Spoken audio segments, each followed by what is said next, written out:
It's not the dryer, so you don't have the clicking, or I'll go do it. Hold on, Ben. It's okay.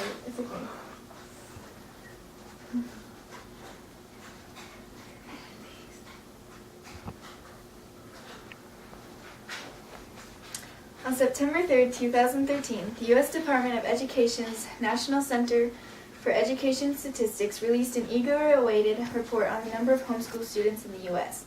The report showed that the number of homeschool students has grown by almost 300,000 since the last report in 2007.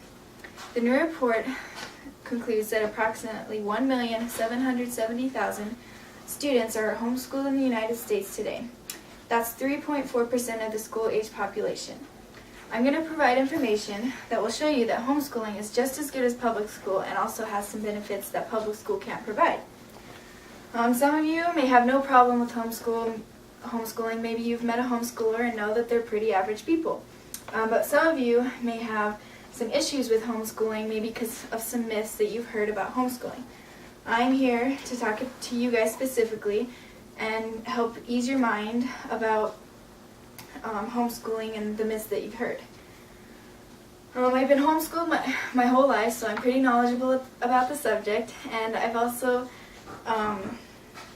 gathered some information of some pretty credible sources. I'm going to talk to you about children's education, socialization, and environment. Your child's education is pretty important because parents are the ones teaching. Some people are worried about the education that their children will be getting. But on March 27, 2014, Dr. Susan Berry wrote an article that states, "Any concerns about the quality of education children receive by their parents can be put to rest by the consistently high placement of homeschooled students on standardized assessment exams." And this is a statistic of homeschool versus public school, and the green is homeschoolers, and they test in the 89th and in the 80s percentile, and then public school only do 50% percentile. So I found an article written by Washington Times on August 30th, 2009. They did a study that included almost 12,000 homeschool students and from all 50 states who took some 3 well-known standardized tests. In reading, the average homeschooler scored at the 89th percentile, language 84th, math 84th, science 86th, and social studies 84th. In the core studies, reading, language, and math, the average homeschooler scored at the 88th percentile, and then the average for public school is only 50 percentile. With learning, there's not only just learning school subject, there's also learning technology and life skills.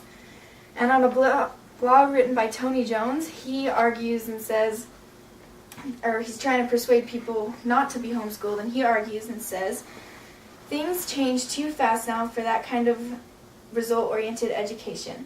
Now we must learn how to learn so that we can adapt to our ever-changing environment."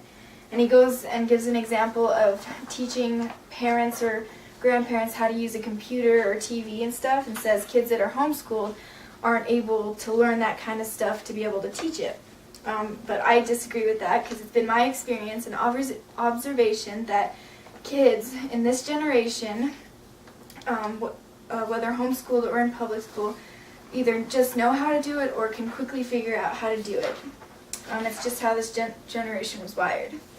Now that I talked about the education your child will get, I'm going to talk about socialization. The common argument is that children miss out on so-called socialization opportunities, but that's not the case. According to the National Home Education Research Institute survey, homeschoolers tend to be more socially engaged than their peers and demonstrate healthy social, psychological, and emotional development and success into adulthood. Data on homeschool students' activities in the community involvement reveal that on average, these children are engaged in 5.2% activities outside of the home, and 98% are involved in 2 or more. Tim Barker says, "Studies have found that in all markers of social and psychological health, homeschoolers are no less socialized than other children." Some activities that homeschool have the opportunity to do is homeschooling groups, and they have classes in art and science and history and many other areas of education, and then if they want, they have the option to dual enroll in the high school or do school sports or drama. Now that I've talked about your kids' education and socialization, I'm going to talk about environment. So a great thing is the low teacher to student ratio. With fewer students, parents or teachers are able to give more individual attention to the child and find out how they learned, because each child learns differently. There's visual, logical, verbal, physical, and oral.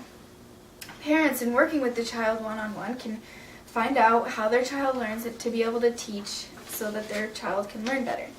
Whereas in public schools, they are expected to learn the same way, and they're expected to remember and understand what they learned. Dr. Berry in her article also stated, data demonstrates that those who are independently educated generally score between the 65th and 89th percentile on these measures, while those in traditional academic settings average at around the 50th percentile. This is one of the good reasons to homeschool your children. Bullying today is a really big issue. I got a statistic here, and this is where in the schools that children are bullied, and the most is in the hallways and in the stairwells, and it's almost 50%. So this is a huge reason that parents homeschool, because their home is a safe and nurturing environment for their child to learn. Some people may argue and say that we need examples in our schools, or that bullying toughens their child up. But why would we want to put our children in an environment that breaks their self-esteem? An 11-year-old boy, Michael, is in the hospital after trying to commit suicide, with life-altering damages to his brain, the victim of bullying at school. Michael tried to kill himself, apparently because he could no longer take the torment of bullying he was facing in school. This happens far too often. Now that I've talked to you about children's education, socialization, and environment, I hope that this has helped you to understand that being homeschooled is just as good as going to public school, and also has some benefits that public school can't offer. I've been blessed to be able to be homeschooled my whole life, and it's given me the opportunity to graduate early and start on my college career at a young age. I challenge you to, before you leave, to enroll your child in homeschooling for the next year. Haha, just kidding. I challenge you, though, to look into homeschooling and see if it's something that could benefit your child. I know a lot of people have smartphones, so don't procrastinate. Take the time now to do some research. I'm going to end with a quote by Gandhi. It says, "There is no school equal to a decent home, and no teacher equal to a virtuous parent."